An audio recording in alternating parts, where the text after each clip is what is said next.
नमस्कार साथियों। सनराइजर हैदराबाद और गुजरात टाइटंस के बीच में मैच हुआ और मैच का परिणाम आप लोगों को पता ही है क्या हुआ। और इसी के साथ सनराइजर हैदराबाद आईपीएल 2025 से बाहर भी हो गई। सनराइजर हैदराबाद के बाहर होने की जो कहानी है वो बहुत दिलचस्प है। सनराइजर हैदराबाद जब शुरुआत की थी तो लग रहा था कि एक बढ़िया टीम है, संतुलित टीम है और लगता है कि आगे खेलेगी ये और जबरदस्त खेलेगी। लेकिन हुआ क्या, 2-3 मैच जीतने के बाद सनराइजर हैदराबाद की गाड़ी जीत की पटरी से नीचे उतर गई और उतर गई तो फिर दोबारा वो पटरी पे नहीं चढ़ी। और आज की हार ने यह निश्चित कर दिया कि भैया अब आप टॉप 4 का जो सपना है उसको त्याग दीजिए। लीग के जो 2-3 मैच बचे हुए हैं उसको आप ससम्मान खेल लीजिए, वही बहुत बड़ी बात होगी। आज जिन खिलाड़ियों को हैदराबाद को जिताना चाहिए था उन खिलाड़ियों ने परफॉर्म करके नहीं दिया। हालांकि मैच क्लोज होने की संभावना थी कि मैच और क्लोज जाएगा, बहुत क्लोज भी नहीं गया। 224 रन के जवाब में पूरी टीम 200 रन भी नहीं बना पाई। तो आइए थोड़ा सा स्कोर कार्ड देखते हैं और देखते हैं कि गुजरात जो पिछला मैच हार गई थी उसकी गाड़ी फिर से पटरी पे आ गई है, पटरी पे आई है तो पॉइंट टेबल में क्या हलचल मची है। तो 224 रन बनाए गुजरात टाइटंस ने 6 विकेट के नुकसान पर। सनराइजर हैदराबाद ने भी 6 विकेट के नुकसान पर 20 ओवर में 186 रन बनाए, यानी कि मैच 38 रनों से हार गए। गुजरात का स्कोर कार्ड देखते हैं। गुजरात का टॉप 4 फिर परफॉर्म किया और गुजरात की बैटिंग का जो डेप्थ है वो बहुत जबरदस्त है। अब आप देख लीजिए, साई सुदर्शन ने 23 गेंद पर 48 रन बनाया, कप्तान शुभमन गिल ने 38 गेंद पर 76 रन बनाया और फिर जॉस बटलर ने 37 गेंद पे 64 रन का योगदान दिया। 16 गेंद पर 21 रन वाशिंगटन सुंदर ने बनाया, बाकी लोगों ने 2-2 4-4 रन और बनाए और इन रनों की बदौलत कुल 224 रन बना। मतलब 224 रन मायने रखता भाई साहब।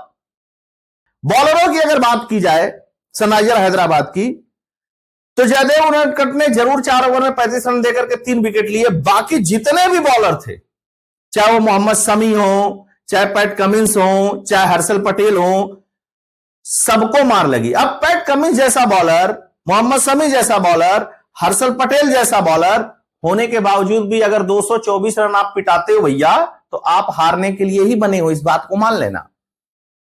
और मोहम्मद शमी को तो जबरदस्त मार लगी, 3 ओवर में 48 रन। एक तरफ बुमराह है जो मुंबई को जिताने में जबरदस्त बॉलिंग कर रहे हैं और एक तरफ मोहम्मद शमी है, इनका कोई योगदान ही नहीं आ रहा है मैच में। सनराइजर हैदराबाद बैटिंग करने आई तो ठीक ही ठाक बैटिंग थी इनकी, लेकिन एक प्लेयर अभिषेक शर्मा को छोड़ दिया जाए तो किसी ने भी 224 रन बनाने वाली जो पारी है वह नहीं खेली। 16 गेंद पर 20 रन ट्रेविस हेड ने बनाए, 41 गेंद पर 74 रन अभिषेक शर्मा ने बनाए। ईशान किशन 17 गेंद पर 13 रन बनाएंगे तो सर मानी चाहिए उनको अपनी बल्लेबाजी पे। एक सिंगल मैच जिता करके हैदराबाद को नहीं दिया यह पट्टा।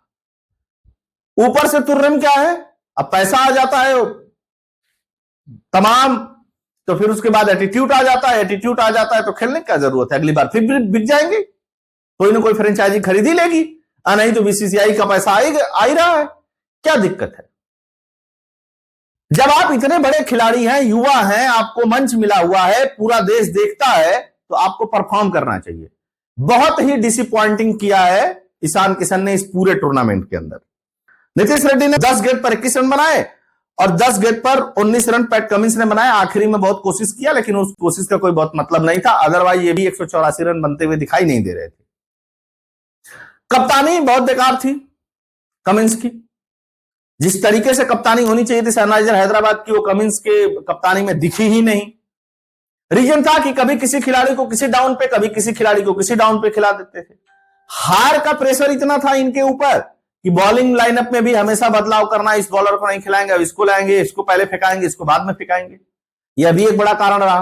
कभी कभी होता है कि हारती है टीम तो एक्सपेरिमेंट किया जाता है, लेकिन एक्सपेरिमेंट का कुछ रिजल्ट भी निकलना चाहिए। अगर एक्सपेरिमेंट का रिजल्ट नहीं निकल रहा है तो आप समझ लीजिए कि आपके लिए खतरे की घंटी है।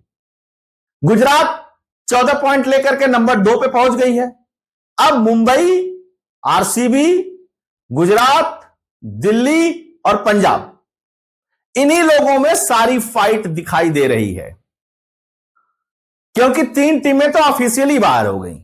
चेन्नई बाहर हो गई ऑफिशियली, राजस्थान बाहर हो गई ऑफिशियली, सनराइजर हैदराबाद भी बाहर हो गई ऑफिशियली। बची हुई जो टीमें हैं उन टीमों में जबरदस्त मुकाबला चल रहा है, जबरदस्त।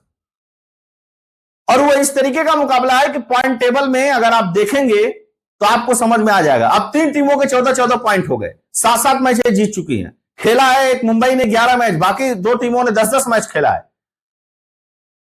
पंजाब भी उस लाइन में है, दिल्ली भी उस लाइन में है।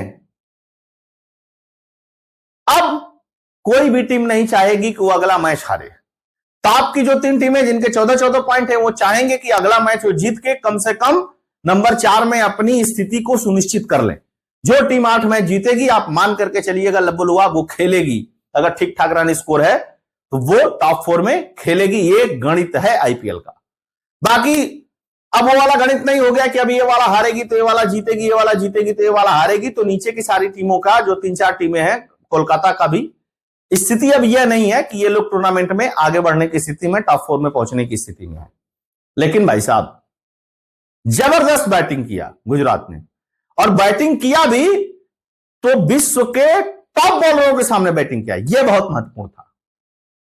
तो यह थी खबर दोस्तों, यह था विश्लेषण। चैनल को सब्सक्राइब करिएगा, वीडियो को लाइक करिएगा, अधिक से अधिक लोगों तक शेयर कर दीजिएगा। जय हिंद।